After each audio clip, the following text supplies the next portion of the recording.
nuit pour Adresse est mon premier livre. Je l'ai écrit en hommage à un homme qui s'appelle Robert McElmon. Robert McElmon était un éditeur et un auteur dans les années 20, un Américain du Kansas qui était venu à Paris pour rencontrer notamment Joyce et Sylvia Beach.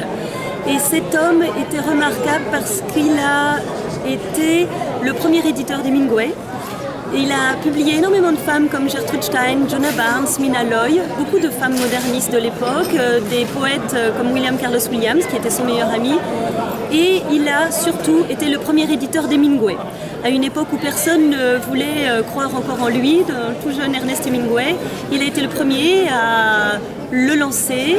Ils sont devenus très amis. Ça a été aussi celui qui l'a emmené en Espagne, qui lui a fait découvrir les corridas. Et on sait l'importance que ça a eu par la suite dans l'œuvre d'Hemingway. Comme éditeur, il a aussi aidé à l'accouchement d'Ulysse de Joyce. Pendant l'année qui a précédé la parution d'Ulysse, il allait voir Joyce quasiment tous les jours. Il était son mécène, il lui donnait de l'argent. Et pour l'anecdote, c'est aussi lui qui a tapé le monologue de Molly Bloom, donc les 50 dernières pages du livre, à un moment donné où toutes les dactylographes successives de Joyce avaient jeté l'éponge. Donc cet homme extraordinaire, Robert McElmon, avait vraiment une grande importance dans la création littéraire des années 20. C'était aussi un très grand auteur qu'il faudrait redécouvrir aujourd'hui. Ezra Pound ou Catherine Mansfield ou Joyce pensaient que c'était un des plus grands auteurs de sa génération. Et c'est aussi un homme qui a une vie extraordinaire parce qu'il s'était marié sans le savoir avec la fille de l'homme le plus riche d'Angleterre. Il a mené une vie...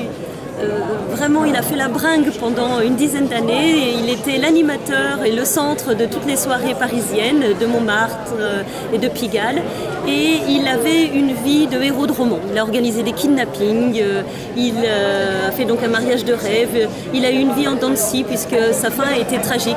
Autant il était le plus beau, le plus riche et le plus connu des années 20, autant il a eu une fin de vie dans les années 50, seul, malade et oublié de tous au bord du désert de l'Arizona. Donc c'est un homme à redécouvrir aujourd'hui. Merci.